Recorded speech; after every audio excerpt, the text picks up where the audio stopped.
السلام عليكم ورحمة الله وبركاته. بسم الله الرحمن الرحيم. الحمد لله رب العالمين، والصلاة والسلام على أشرف المرسلين وعلى آله وأصحابه أجمعين. أما بعد، لا تحرك به لسانك لتعجل به إن علينا جمعه وقرآنا فإذا قرأناه فاتبع قرآنا ثم إن علينا بيانا. عن عبد الله بن عمرو رضي الله تعالى عنه أنه قال: قال رسول الله صلى الله عليه وسلم: يقال لصاحب القرآن اقرأ ورتل وارتقي كما كنت ترتل في الدنيا فإن منزلتك آخر آية تقرأها أو كما قال عليه الصلاة والسلام. വേദിയിലും സദസ്സിലുമുള്ള ബഹുമാന്യരായ വ്യക്തിത്വങ്ങളെ, വളരെ പ്രകാശപൂരിതമായ ഒരു സമ്മേളനത്തിലാണ് നമ്മളുള്ളത്. അതിൽ കുറഞ്ഞ സമയം കൊണ്ട് പരിശുദ്ധ ഖുർആൻ, അതിൻ്റെ സംരക്ഷണം, അതിൻ്റെ അപ്രമാദിത്വം പറയുക എന്നതാണ് എൻ്റെ ദൗത്യം. പരിശുദ്ധ ഖുർആനുമായി ബന്ധപ്പെട്ട് എന്തെല്ലാമുണ്ടോ അതെല്ലാം സമ്പൂർണമായി എന്നും സംരക്ഷിക്കപ്പെട്ടുകൊണ്ടേയിരിക്കുകയാണ്. ശരിക്കും ഒന്ന് രണ്ട് കാര്യം മാത്രം സൂചിപ്പിച്ച് ഞാൻ അവസാനിപ്പിക്കും ഇൻഷാ അല്ലാഹ്. പ്രവാചകൻ സല്ലല്ലാഹു അലൈഹി വസല്ലമയ്ക്ക് ഖുർആൻ അവതരിച്ച ആ ഒരു ശൈലിയും ആ രീതിയും മാത്രം നമ്മളൊന്ന് ശ്രദ്ധിച്ചാൽ ഖുർആനിൻ്റെ ഹിഫാദത്ത്, സംരക്ഷണം ഒരു മഹാ അത്ഭുതമാണെന്ന് നമുക്ക് മനസ്സിലാവും. ഇവിടെ സൂചിപ്പിച്ചതുപോലെ തൗറാത്ത്, ഇഞ്ചീല്, സബൂറോ മറ്റു സുഹഫുകളൊക്കെ അവതരിപ്പിച്ചതുപോലെ ഏതെങ്കിലും പലകകളിലോ ഏടുകളിലോ ആയിട്ട് കൊണ്ടു കൊടുക്കുകയായിരുന്നില്ല. മറിച്ച് 23 വർഷങ്ങളിലായിട്ട് വിവിധ സന്ദർഭങ്ങളിലായി പ്രവാചകൻ സല്ലല്ലാഹു അലൈഹി വസല്ലമയെ ഖുർആൻ അവതരിക്കുകയായിരുന്നു. അതെങ്ങനെയാണ് അവതരിച്ചത്? നമുക്കറിയാം, ഇന്ന് നമ്മളുടെ കയ്യിലൊരു ഖുർആനുണ്ട്. ആ ഖുർആൻ തുടങ്ങുന്നത് സൂറത്തുൽ ഫാത്തിഹ കൊണ്ടാണ്. പക്ഷേ ആദ്യമായി അവതരിച്ച സൂറത്ത് ഏതാണെന്ന് ചോദിച്ചാൽ, ആയത്ത് ഏതാണെന്ന് ചോദിച്ചാൽ നമ്മൾ പറയുക ഖുർആനിലെ 96-ാമത്തെ അധ്യായം സൂറത്തുൽ അലക്കിൻ്റെ ആദ്യത്തെ 5 വചനങ്ങളാണ്. ഈ 5 വചനങ്ങൾ തന്നെ പൂർണ്ണമായിട്ടും അവതരിക്കുന്നില്ല, 5 വചനങ്ങൾ മാത്രം അവതരിക്കുക. പിന്നീട് മറ്റൊരു സൂറത്ത് അവതരിക്കുന്നുണ്ട്, സൂറത്തുൽ മുദ്ദസ്സിർ. പിന്നീട് അടുത്തൊരു സൂറത്ത് അവതരിക്കുന്നു, സൂറത്ത് മുസമ്മിൽ. പിന്നെ എപ്പോഴോ ഒരു സമയത്ത് സൂറത്തുൽ അലക്കിൻ്റെ ബാക്കി അവതരിക്കുന്നുണ്ട്. അതുകൊണ്ട് ഖുർആനിൻ്റെ സൂറത്തുകൾ, ആയത്തുകൾ നമ്മൾ പരിശോധിച്ചാൽ അതിനെ പണ്ഡിതന്മാർ പ്രധാനമായിട്ട് ഇങ്ങനെ വിഭജിച്ചിട്ടുണ്ട്. അത് നമുക്കറിയാം. ഒന്ന് മക്കിയാണ്, മറ്റൊന്ന് മദിനിയാണ്. ഹിജ്റയ്ക്ക് മുമ്പ് അവതരിച്ചത്, ഹിജ്റയ്ക്ക് ശേഷം അവതരിച്ചത് എന്ന് മാത്രമല്ല, കുറച്ചുകൂടെ വിശദീകരിച്ചിട്ടുണ്ട്. ലൈലി നഹാരി, പകലിൽ അവതരിച്ച ആയത്തുകൾ രാത്രിയിൽ അവതരിച്ചത്. ഹളരി സഫരി, യാത്രയിൽ അവതരിച്ചത് നാട്ടിൽ പ്രവാചകൻ സല്ലല്ലാഹു അലൈഹി വസല്ലം ഉണ്ടായപ്പോൾ അവതരിച്ചത്. സുരക്ഷിതമായ അവസ്ഥയിൽ അവതരിച്ചത്, വളരെ പ്രതിസന്ധി യുദ്ധവേളകളിൽ അവതരിച്ചത്. സൈഫി ഷിതായി, ശൈത്യകാലത്ത് അവതരിച്ചത്, ഉഷ്ണകാലത്ത് അവതരിച്ചത്. ഇങ്ങനെ വിവിധ ഘട്ടങ്ങളിൽ ഖുർആൻ അവതരിക്കുകയാണ്. ഈ ഓരോ ആയത്തും അവതരിക്കുമ്പോൾ, അതുപോലെ തന്നെ ഖുർആൻ നമ്മൾ പരിശോധിച്ചാൽ ചില അധ്യായങ്ങൾ മക്കിയാണ്, പക്ഷേ അതിലെ മുഴുവൻ ആയത്തുകളും മക്കിയല്ല. സൂറത്തുൽ അൻആം മക്കിയാണ്, ഹിജ്റയ്ക്ക് മുമ്പ് അവതരിച്ചതാണ്. പക്ഷേ അതിൻ്റെ ചില വചനങ്ങൾ മദനിയാണ്. സൂറത്തുൽ ആറാഫ് മക്കിയാണ്, അതിൻ്റെ ചില വചനങ്ങൾ മദനിയാണ്. സൂറത്തുൽ ബഖറ മദനിയാണ്, അതിൻ്റെ ചില ആയത്തുകൾ മക്കിയാണ്. ഇങ്ങനെ വിവിധ ആയത്തുകൾ, മക്കിയും മദനിയുമായ ആയത്തുകൾ. ഒരു ആയത്ത് പ്രവാചകൻ സല്ലല്ലാഹു അലൈഹി വസല്ലമയ്ക്ക് നുബുവത്ത് കിട്ടുന്ന ആദ്യ സമയങ്ങളിൽ അവതരിക്കുന്നു. പിന്നെ ഖുർആനിൻ്റെ വിവിധ വശങ്ങളിലുള്ള പല ആയത്തുകൾ അവതരിക്കുന്നു, പല സൂറത്തുകളിലായിട്ട്.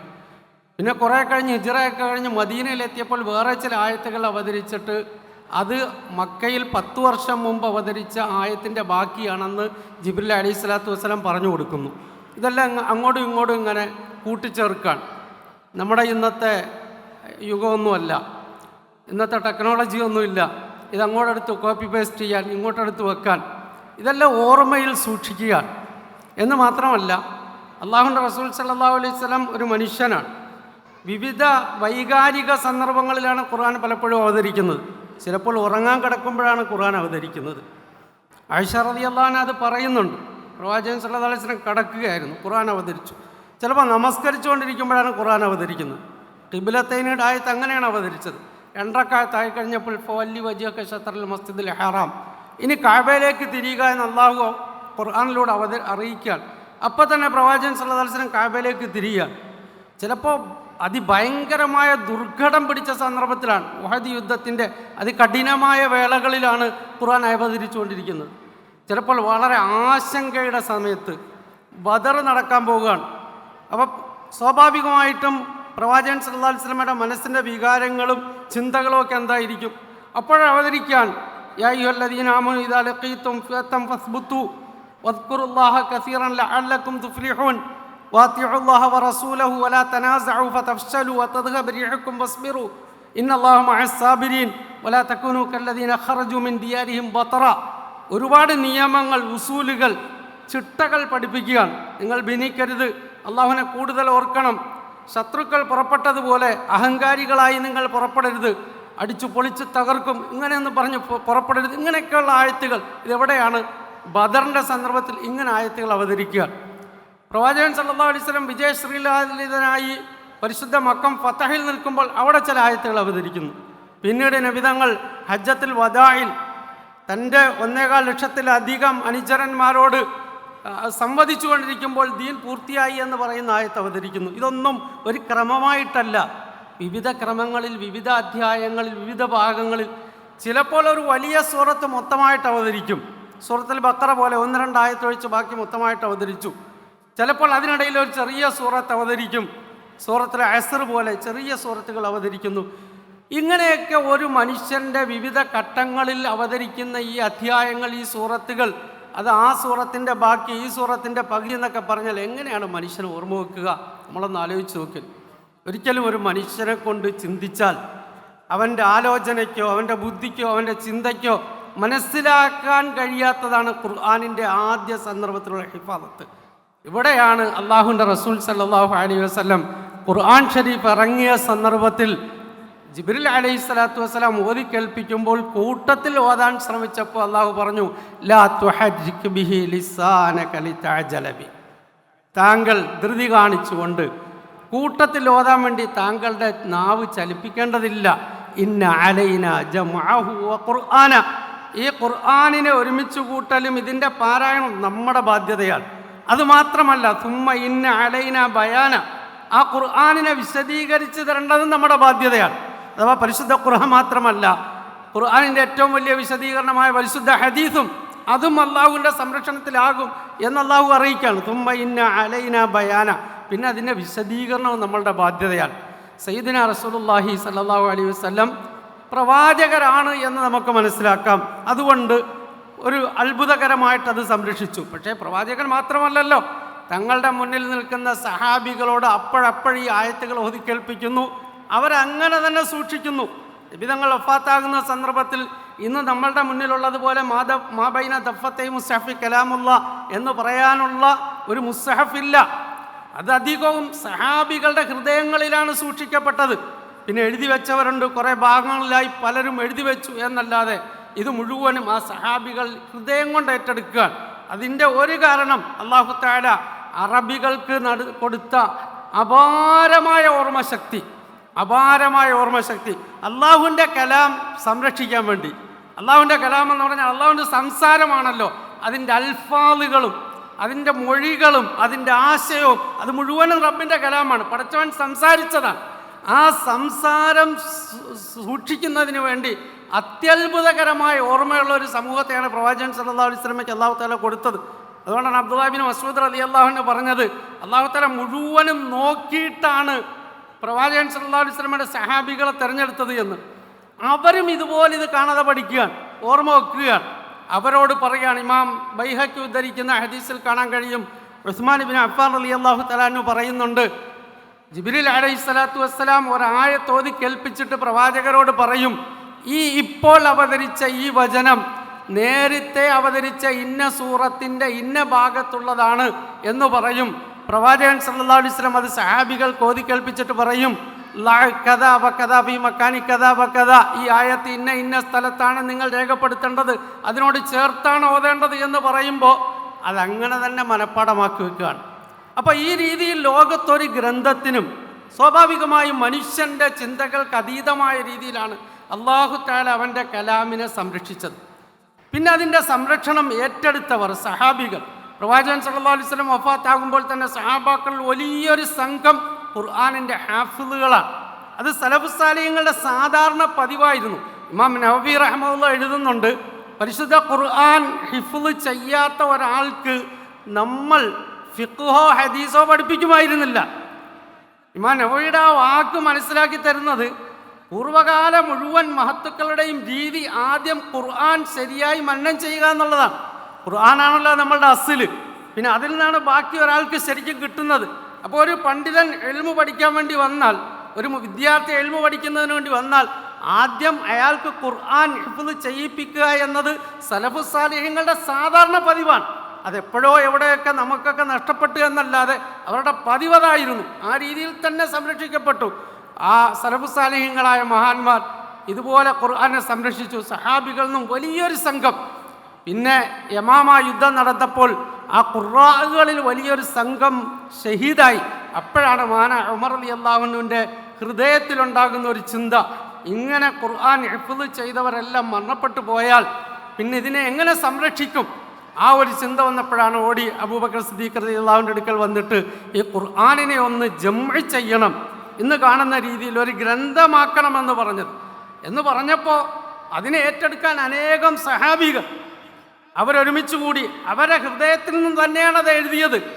ബാക്കി എഴുതിക്കൊണ്ട് വന്നതെല്ലാം അവരുടെ അടുക്കൽ ഉണ്ട് എങ്കിലും അവർ ഏറ്റവും കൂടുതൽ ആശ്രയിച്ചത് എന്താണ്? അവരുടെ ഹിഫ്ള് തന്നെയാണ്, അവരുടെ ഓർമ്മ തന്നെയാണ്. ഇന്ന് നമ്മളുടെ കുട്ടികൾ ഇവിടെ ഇരുന്ന് ഖുർആൻ ഓതിയില്ലേ, ഒരു ഭാഗം ഓതിയിട്ട് ഒരു കഷണം ഓതിയിട്ട് ബാക്കി ചോദിക്കുമ്പോൾ ഞാൻ തന്നെ അത്ഭുതപ്പെട്ടു. കാരണം ചില ആയത്തുകളൊക്കെ മുത്തശാബിഹത്തായ ആയത്തുകളാണ്. മുത്തശാബിഹത്ത് എന്ന് പറഞ്ഞാൽ പരസ്പരം സദൃശ്യമുള്ള ആയത്തുകളാണ്.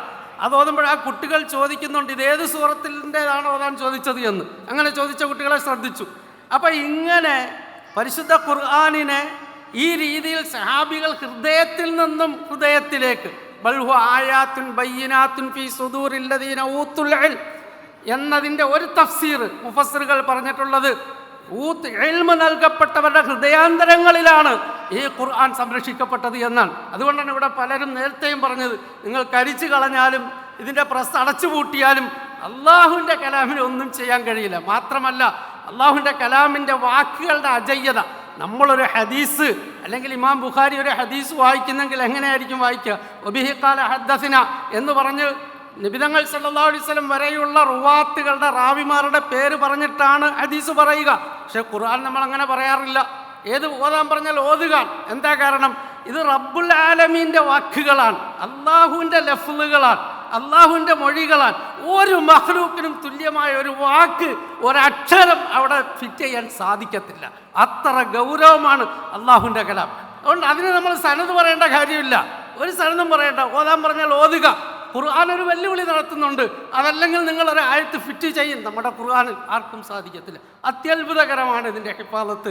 സഹോദരങ്ങളെ, നമ്മളുടെ മുൻഗാമികൾ, ഞാൻ നിർത്തുകയാണ്, നമ്മളുടെ മുൻഗാമികൾ ഈ പരിശുദ്ധ ഖുർആനിൻ്റെ സംരക്ഷണത്തിന് വേണ്ടി മാത്രമാണ് ജീവിച്ചത് എന്ന് നമുക്ക് അവരെ മനസ്സിലാക്കാൻ കഴിയും. അത് പുരുഷന്മാർ മാത്രമല്ല, നമ്മുടെ മുൻഗാമികളെ പുരുഷന്മാരും സ്ത്രീകളും അവരെല്ലാം അവരുടെ ജീവിത ലക്ഷ്യം അള്ളാഹുവിൻ്റെ കലാമിൻ്റെ സംരക്ഷണമായിരുന്നു. അതാണ് അവരുടെ അന്തസ്. നമുക്ക് ഇമാം ഷാഫിഈ റഹ്മത്തുള്ളാഹി, ഇമാം ഷാഫിഈ മാത്രമല്ല, പ്രമുഖരായ ഫുഖഹാക്കളിൽ 3 പേരും യതീമികളായിരുന്നു. അവരെ ആ രൂപത്തിലാക്കിയത് അവരുടെ ഉമ്മമാരാണ്. സ്വാഭാവികമായും സഹോദരിമാർ ഒരുപാടുള്ളത് കൊണ്ട് ഞാൻ സൂചിപ്പിക്കാം, അവരുടെ ഉമ്മമാരാണ്. പ്രമുഖരായ 3 അയിമ്മത്തിൽ ഇമാം ബുഖാരി അങ്ങനെയായിരുന്നു, ശൈഖുൽ ഇസ്ലാം ഇബ്നു തൈമിയ്യ റഹ്മത്തുള്ളാഹി അങ്ങനെ എത്ര പണ്ഡിതന്മാർ, ഘടാഘടന്മാരായ പണ്ഡിതന്മാരെയൊക്കെ ആ രൂപത്തിലാക്കിയത് അവരുടെ ഉമ്മമാരാണ്. ഇമാം ഷാഫിഈ റഹ്മത്തുള്ളാഹി ജനിച്ചത് ഫലസ്തീനിലെ ഗസയിലാണ്. 2 വയസ്സുള്ളപ്പോൾ ആ മാതാവ് ആ കുഞ്ഞിനെയും എടുത്തുകൊണ്ട് പരിശുദ്ധ മക്കയിലേക്ക് പോയി. ചെറിയ പ്രായത്തിൽ പരിശുദ്ധ ഖുർആൻ ഹിഫ്ള് ചെയ്യിപ്പിച്ചു. ആ ഉമ്മയുടെ ദാരിദ്ര്യത്തിൻ്റെ കൊടുമുടിയിൽ ആ ഉമ്മ ഒറ്റയ്ക്ക് യാത്ര ചെയ്ത് അന്ന് ഫലസ്തീനിൽ നിന്നും മക്കയിലെത്തണമെങ്കിൽ എത്ര ത്യാഗം സഹിച്ചിട്ടുണ്ടാവും. ഹിഫ്ള് ചെയ്യിപ്പിച്ചു.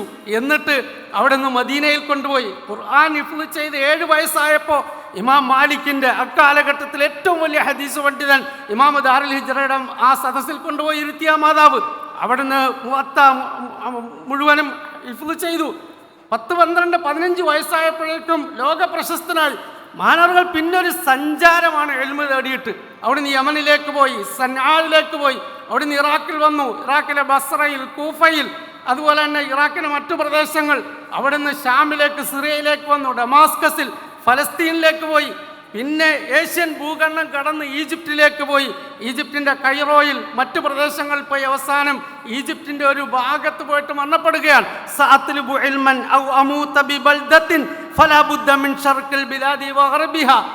മാനവറുകളിലേക്ക് ചേർക്കപ്പെട്ടൊരു പദ്യമാണത്.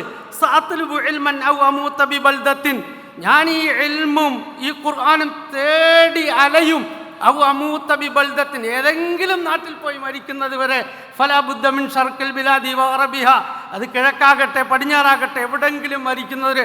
ആ മഹാനവറുകളുടെ 55 വർഷത്തെ ജീവിതം നമ്മളെപ്പോലുള്ള 50,000 ആൾക്കാരുടെ പുരുഷായുസിനേക്കാൾ എത്രയോ വിലപ്പെട്ടതാണ്. അദ്ദേഹം തെളിച്ചു തന്ന പരിശുദ്ധ ഖുർആനിൻ്റെ, ഹദീസിൻ്റെ ആ വിജ്ഞാനങ്ങളെ കൊണ്ട് എത്രയോ മനുഷ്യരാണ് ഇന്നും അവർ അമൽ ചെയ്യുന്നത്. അതിൻ്റെ ഓഹരി തീർച്ചയായും ആ മാതാവിന് കിട്ടും. ആ മാതാവിൻ്റെ വികാരമാണ്. ഇമാം ബുഖാരി ജനിച്ചു കഴിഞ്ഞ് അന്ധനായിപ്പോയി, കണ്ണ് കാണുകയില്ലായിരുന്നു. സഹിഹായ താരീഖ് നിങ്ങൾക്ക് പരിശോധിക്കാം. താരീഖിൽ വരുന്നുണ്ട്, കണ്ണിന് കാഴ്ചയില്ല. ഉമ്മയുടെ നിരന്തരമായ പ്രാർത്ഥന, നിരന്തരമായ ദുആ, മകന് വേണ്ടി നിരന്തരമായ ദുആയുടെയും പ്രാർത്ഥനയുടെയും അടിസ്ഥാനത്തിൽ കുറച്ചു കഴിഞ്ഞപ്പോൾ ഇമാം ബുഖാരി ചെറുപ്പത്തിൽ തന്നെ കാഴ്ച തിരിച്ചു കിട്ടി. ഇമാം ബുഖാരി ആരായി? അടുത്ത കാലഘട്ടത്തിൽ ഇപ്പോൾ ജീവിച്ചിരിക്കുന്ന ഒരു മുഹദ്ദിഖായ വലിയ പണ്ഡിതൻ പറയുകയുണ്ടായി, മൻസിലത്തുൽ ബുഖാരി ബൈനൽ മുഹദ്ദിസീൻ കമൻസിലത്തി അബീ ബക്കറിൻ ബൈന സഹാബ.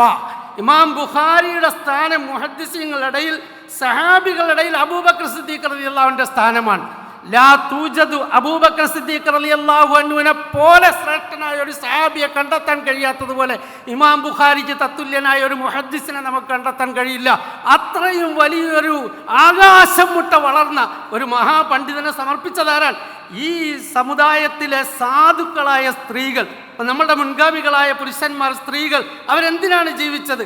അവർ ജീവിച്ചത് തന്നെ പരിശുദ്ധ ഖുർആൻ അത് പഠിക്കാനും, അത് മനനം ചെയ്യാനും, അത് സംരക്ഷിക്കാനും. സഹോദരങ്ങളെ, അങ്ങനെ അവരുടെ ജീവിതം പൂർത്തിയാക്കി. ഇന്ന് ഓക്സ്ഫോർഡ് യൂണിവേഴ്സിറ്റിയിലെ ഇസ്ലാമിക് ഡിപ്പാർട്ട്മെൻറ്റ് അതിൻ്റെ HOD ആയ ഒരു വലിയ പണ്ഡിതനുണ്ട്, ഇന്ത്യക്കാരനാണ്, മൗലാന അക്രം നദ്വി. നിങ്ങൾക്ക് അദ്ദേഹത്തെ സെർച്ച് ചെയ്ത് നോക്കാം. അദ്ദേഹത്തോട് സ്വാഭാവികമായിട്ടും ചോദിച്ചൊരു ചോദ്യം, സ്വാഭാവികമുള്ള യൂറോപ്യന്മാർ, നിങ്ങളുടെ സമുദായത്തിലെ സ്ത്രീകൾ ഇസ്ലാമിക വൈജ്ഞാനിക രംഗത്ത് എന്ത് സംഭാവനയാണ് സമർപ്പിച്ചത്? അങ്ങനെയാണല്ലോ പൊതുവെ ഒരു വെപ്പ്. മഹാനവറുകൾ അതിന് മറുപടി പറഞ്ഞത്, ആ പണ്ഡിതൻ മറുപടി പറഞ്ഞത്, അദ്ദേഹം വാക്കുകൊണ്ടല്ല വരമൊഴി കൊണ്ടാണ്. 25 വാല്യമുള്ള ഗ്രന്ഥമാണ് അദ്ദേഹം എഴുതിയത്. സൗദി അറേബ്യയിൽ നിന്നും ജിദ്ദയിൽ നിന്നും ഒരു 3-4 വർഷം മുമ്പ് അത് പ്രസിദ്ധീകരിച്ചു. അൽ മുഹദ്ദിസാത്ത്. 10,000-ഓളം മുസ്ലിം സ്ത്രീകൾ, പരിശുദ്ധമായ ഹദീസും ഖുർആനും സംരക്ഷിച്ച 10,000-ഓളം മുസ്ലിം സ്ത്രീകളുടെ മുൻഗാമികളുടെ സംഭവങ്ങളാണ് അതിൽ മുഴുവനും. അവരാരും ഉപരിവിപ്ലവമായ കോലാഹലങ്ങൾ ഉണ്ടാക്കിയവരല്ല, മറിച്ച് ഇസ്ലാമിൻ്റെ മുഴുവൻ അഹ്കാമുകളും സൂക്ഷിച്ചുകൊണ്ട്, ഖുർആനിൻ്റെ സത്ത ഏറ്റെടുത്തുകൊണ്ട് 10,000-കണക്കിന് ഈ സമുദായത്തിലെ സാധാരണക്കാരായ വനിതകൾ പരിശുദ്ധ ഖുർആനിൻ്റെ ഹിഫ്ള്, അതിൻ്റെ ഭാഷ, പരിശുദ്ധമായ ഹദീസുകൾ, അതിൻ്റെ സഹീഹും ലൈഫും വേർതിരിക്കുന്ന അത്യുന്നതമായ ആ വിജ്ഞാനം വരെ അവർ കരസ്ഥമാക്കിയ ചരിത്രം രേഖപ്പെടുത്തിക്കൊണ്ടാണ് അദ്ദേഹം അതിന് മറുപടി പറയുന്നത്. ആരായിരുന്നു നമ്മുടെ മുൻഗാമികൾ? ഒരു പണ്ഡിതൻ, സാധാരണ എൻ്റെ ഒരു ഉസ്താദ് സംസാരിക്കുമ്പോൾ പറയുമായിരുന്നു, പുലിപ്പാല് കുടിച്ചു വളർന്നവർ ഇപ്പോൾ എലിയെപ്പോലെ ജീവിക്കുന്നു എന്ന്. നമ്മൾ നടത്തേണ്ട വിപ്ലവം ഖുർആനിക വിപ്ലവമാണ്. നമ്മൾ നടത്തേണ്ട വിപ്ലവം വൈജ്ഞാനികമായ വിപ്ലവമാണ്. വജാഹിദും ബിഹി ജിഹാദൻ കബീറ. ഒരു വാളോ ഒരു വടിയോ എടുക്കാൻ അനുവാദമില്ലാത്ത മക്കീ കാലഘട്ടത്തിൽ അല്ലാഹുവിൻ്റെ റസൂൽ സല്ലല്ലാഹു അലൈഹി വസല്ലമയോട് അല്ലാഹു തആല പറഞ്ഞതാണ്, ഫലാ തുതിഉൽ കാഫിരീന വൽ മുനാഫിഖീന വദഉ അദാഹും. അവർ പറയുന്നതിന് താങ്കൾ കേൾക്കേണ്ടതേയില്ല. വജാഹിദുഹും ബിഹി ജിഹാദൻ കബീറ. അവരോട് താങ്കൾ പരിശുദ്ധ ഖുർആൻ കൊണ്ട് വലിയ ജിഹാദ് ചെയ്യുക എന്ന അല്ലാഹുവിൻ്റെ കൽപ്പന ഈ കാലഘട്ടത്തിൽ ഏറ്റവും പ്രസക്തമാണ്. നമുക്കറിയാം, ഞാൻ സംഭവങ്ങളിലേക്കൊന്നും പോകുന്നില്ല, സമയം ചുരുക്കമായതുകൊണ്ട് ഈ മഹത്തായ സമ്മേളനം നമുക്ക് തരേണ്ട ഒരു സന്ദേശം, പരിശുദ്ധ ഖുർആനിൻ്റെ സംരക്ഷണത്തിന് വേണ്ടി ജീവിക്കാൻ നമ്മൾ തയ്യാറാകുന്നതിനോടൊപ്പം നമ്മുടെ അടുത്ത തലമുറയെ നമ്മൾ തയ്യാറാക്കുക, അത് നമ്മുടെ ജീവിതത്തിൽ ഏറ്റെടുക്കുക. സഹോദരങ്ങളെ, ഖുർആൻ നഷ്ടപ്പെടുന്ന, ഖുർആനിന് വിരുദ്ധമായ എല്ലാ ചിന്താഗതികളിൽ നിന്നും മാറി നിൽക്കുക. മഹാനായ ഇബ്നുൽ ഖയ്യിം അൽ ജൗസി റഹ്മത്തുള്ളാഹി തആല അലൈഹി അദ്ദേഹത്തിൻ്റെ പ്രസിദ്ധമായ ഇഗാസത്തുൽ അഫ്ആൻ മിൻ മസായിദി ശൈത്താൻ എന്ന ഗ്രന്ഥത്തിൽ പറയുന്നുണ്ട്, ലോകത്ത് 2 ഖുർആനുണ്ട്. ലോകത്ത് 2 ഖുർആനുണ്ട്. ഒന്ന് അള്ളാഹുവിൻ്റെ കലാമായ ഖുർആനാണ്. അത് മുഹമ്മദ് റസൂലുള്ളാഹി സ്വല്ലല്ലാഹു അലൈഹി വസല്ലം തങ്ങളിലൂടെ അവതരിപ്പിച്ചതാണ്. അതേതൊരു മനുഷ്യൻ പാരായണം ചെയ്യുന്നോ, അതേതൊരു മനുഷ്യൻ പഠിക്കുന്നോ, ഏതൊരു മനുഷ്യൻ അതുമായി ബന്ധപ്പെടുന്നോ, അവൻ്റെ ഹൃദയത്തിൽ നിന്നും പ്രകാശം നിർഗളിക്കും, അവൻ്റെ ഹൃദയത്തിൽ നിന്ന് പ്രകാശമുണ്ടാകും.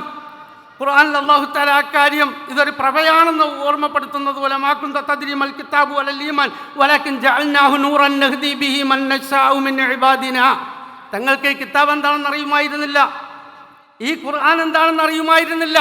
ഇതൊരു പ്രഭയാണ്, നാം ഉദ്ദേശിക്കുന്നവരുടെ ഹൃദയങ്ങളെ അതുകൊണ്ട് നാം സന്മാർഗത്തിലാക്കുമെന്ന് അല്ലാഹു തആല പറഞ്ഞ ഈ പ്രകാശം ഖുർആനുമായി ബന്ധപ്പെടുന്ന ഹൃദയങ്ങളിൽ നിന്നും നിർഗളിക്കും. എന്നിട്ട് മഹാനവറുകൾ എഴുതുകയാണ്, ലോകത്ത് 2ാമതൊരു ഖുർആനുണ്ട്. അത് സംഗീതവും മ്യൂസിക്കും പാട്ടും കച്ചേരിയുമാണ്. അത് പിശാചിൻ്റെ ഖുർആനാണ്. ഇബ്നുൽ ഖയ്യിമുൽ ജൗസി റഹ്മത്തുള്ളാഹിയുടെ വാക്കാണ് ഞാൻ പറയുന്നത്. അത് പിശാചിൻ്റെ ഖുർആനാണ്. അതുമായി ബന്ധപ്പെടുന്ന മനുഷ്യൻ്റെ ഹൃദയത്തിൽ നിഫാക്ക് മുളയ്ക്കും. യുംബിത്തു നിഫാക്ക, അത് ഹൃദയത്തിൽ നിഫാക്ക് മുളപ്പിക്കും. പിന്നെ ആ മനുഷ്യൻ്റെ ഹൃദയങ്ങൾ കുറച്ച് കഴിയുമ്പോൾ ഇമാം ബുഖാരി ഉദ്ധരിച്ച ഹദീസിൽ വന്നതുപോലെ കമഴ്ത്തി വെക്കപ്പെട്ട കുടം പോലെ നന്മയൊന്നും പ്രവേശിക്കാത്തതായി തീരും. അതുകൊണ്ട് ഈ ആധുനിക കാലഘട്ടത്തിൽ നമ്മളെ പല ഭൗതികമായ കാര്യങ്ങളിലേക്ക് മാടി വിളിച്ചുകൊണ്ടിരിക്കുന്ന ഈ കാലഘട്ടത്തിൽ അള്ളാഹു തന്ന ഒരു ആയുസ്, അള്ളാഹു തന്ന ബുദ്ധി, ഓർമ്മശക്തി, ചിന്ത, കഴിവ്, ശേഷി, ഈ നടക്കുന്നത് പോലെ ഒരു മഹത്തായ ഖുർആനിൻ്റെ വക്താവായി അതിനെ നെഞ്ചോട് ചേർത്ത് അതിൻ്റെ വാക്കുകളും അതിൻ്റെ സന്ദേശവും അതിൻ്റെ ആശയവും അത് നിർദ്ദേശിക്കുന്ന മുഴുവൻ കാര്യങ്ങളും ഏറ്റെടുത്ത് അതിൻ്റെ ഒരാളായിട്ട് ജീവിച്ച് മരിക്കാൻ നമുക്ക് ഭാഗ്യം കിട്ടിയാൽ സഹോദരങ്ങളെ, ദുനിയാവിൽ ഭൗതിക ലോകത്ത് നമ്മൾ ആരാണെങ്കിലും ഒന്നും നമുക്ക് നഷ്ടപ്പെടുകയില്ല. ഒറ്റ ഹദീസൂടെ പറഞ്ഞുകൊണ്ട് ഞാൻ നിർത്തുകയാണ്. കുറേ കാര്യങ്ങൾ പറയണമെന്നുണ്ടായിരുന്നു, എൻ്റെ സമയം തീർന്നു. മഹാനായ റസൂലുള്ളാഹി സ്വല്ലല്ലാഹു അലൈഹി വസല്ലം പറയുകയുണ്ടായി, ഒരു മനുഷ്യൻ അല്ലാഹു തആല ഖുർആനിൻ്റെ ജ്ഞാനം നൽകി, എന്നിട്ട് വേറെ ഏതെങ്കിലും ഭൗതികമായ കാര്യങ്ങൾ കിട്ടിയത് കണ്ടിട്ട് എനിക്കതുപോലെ ആകാൻ കഴിഞ്ഞില്ലല്ലോ എന്ന് ഈ മനുഷ്യൻ ചിന്തിച്ചാൽ അല്ലാഹു തആല അവന് ചെയ്ത നിഅമത്തിനോട് അവൻ നന്ദികേട് കാണിച്ചവനാണ് എന്ന് റസൂലുള്ളാഹി സ്വല്ലല്ലാഹു അലൈഹി വസല്ലം തങ്ങൾ പറയുകയുണ്ടായി. ഖുർആൻ ഹിഫ്ള് ചെയ്ത ഒരാൾ, പുരുഷൻ, സ്ത്രീ, കുട്ടി, വിദ്യാർത്ഥി, വിദ്യാർത്ഥിനി, അവർക്ക് അവരുടെ മാതാപിതാക്കൾക്ക് കിട്ടുന്ന നേട്ടങ്ങൾ, നാളെ സ്വർഗത്തിൽ അവരോട് അല്ലാഹു തആല പറയുന്ന കാര്യങ്ങളൊക്കെ ഇമാം ബുഖാരി ഉദ്ധരിക്കുന്ന ഹദീസുകളിൽ തന്നെ നമുക്ക് ധാരാളമായി നമ്മൾ കേൾക്കുന്നവരാണ്, അറിയുന്നവരാണ്. മഅ സഫറത്തിൽ കിറാമിൽ ബററ, പുണ്യവാന്മാരായ മലക്കുകളോടൊപ്പമാണ് നിങ്ങൾ എന്നാണ് പ്രവാചകൻ സല്ലല്ലാഹു അലൈഹി വസല്ലം പറഞ്ഞത്. ഇനി അങ്ങനെ നിങ്ങൾക്കതിൽ നൈപുണ്യം സമ്പാദിക്കാൻ സാധിച്ചില്ല, കഷ്ടപ്പെട്ട് നിങ്ങൾ ഓതിയാൽ നിങ്ങൾക്ക് 2 കൂലിയുണ്ടെന്ന്. ഞാനൊരിക്കൽ ഒരു 70 വയസ്സ് കഴിഞ്ഞ് റിട്ടയർഡായ എനിക്ക് വേണ്ടപ്പെട്ട ഒരാളെ മസ്ജിദിൽ നിസ്കരിച്ചതിന് ശേഷം നോക്കുമ്പോൾ ഒരു വലിയ അധ്യായം എടുത്തിട്ട് അദ്ദേഹം പഠിച്ചുകൊണ്ടേ ഇരിക്കുക. അപ്പം ഞാൻ ചോദിച്ചു, എന്താണ് ഇങ്ങനെ ചെയ്യുന്നത്?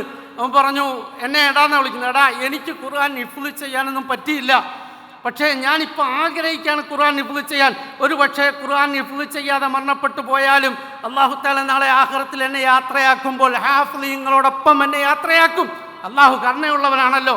സഹോദരങ്ങൾ, ഇങ്ങനെയുള്ള നല്ല മനസ്സിൻ്റെ ഉടമകളായ ആയിരങ്ങൾ നമ്മളുടെ ഇടയിലുണ്ട്. എല്ലാവരും മോശക്കാരായി എന്ന് നമ്മൾ പറയലല്ല വേണ്ടത്. നല്ല മനസ്സിൻ്റെ ഉടമകളായ ആയിരങ്ങളുണ്ട്, സ്ത്രീകൾ, പുരുഷന്മാർ. ഇതുപോലുള്ള മഹത്തായ സമ്മേളനങ്ങളിലൂടെ അവരെ പ്രചോദിപ്പിച്ച് നമുക്കും പ്രചോദനം ഏറ്റുകൊണ്ട് അള്ളാഹുവിൻ്റെ കലാമാണ് അതിൻ്റെ സംരക്ഷകരായി അതിൻ്റെ വക്താക്കളായി ജീവിക്കാൻ നമുക്ക് ഓരോരുത്തരും അള്ളാഹു നൽകിയിരിക്കുന്ന ആയുസ്സിനെ നമ്മൾക്ക് ഉപയോഗിക്കണം. അള്ളാഹു എനിക്കും നമുക്കെല്ലാവർക്കും ഈ സമുദായത്തിനും അതിന് തൗഫീക്ക് തരുമാറാകട്ടെ എന്ന് ദുആ ചെയ്തുകൊണ്ട് ഈ അനുഗ്രഹീതമായ ഈ മഹത്തായ സമ്മേളനത്തിന് എല്ലാവിധ ഖൈറുകൾക്ക് വേണ്ടി പ്രാർത്ഥിച്ചുകൊണ്ട് ഇതിലേക്ക് എന്നെ ക്ഷണിച്ചവർക്കുള്ള നന്ദി അറിയിച്ചുകൊണ്ട് നിർത്തുന്നു. അസ്സലാമു അലൈക്കും വറഹ്മത്തുള്ളാഹി വബറകാതുഹു.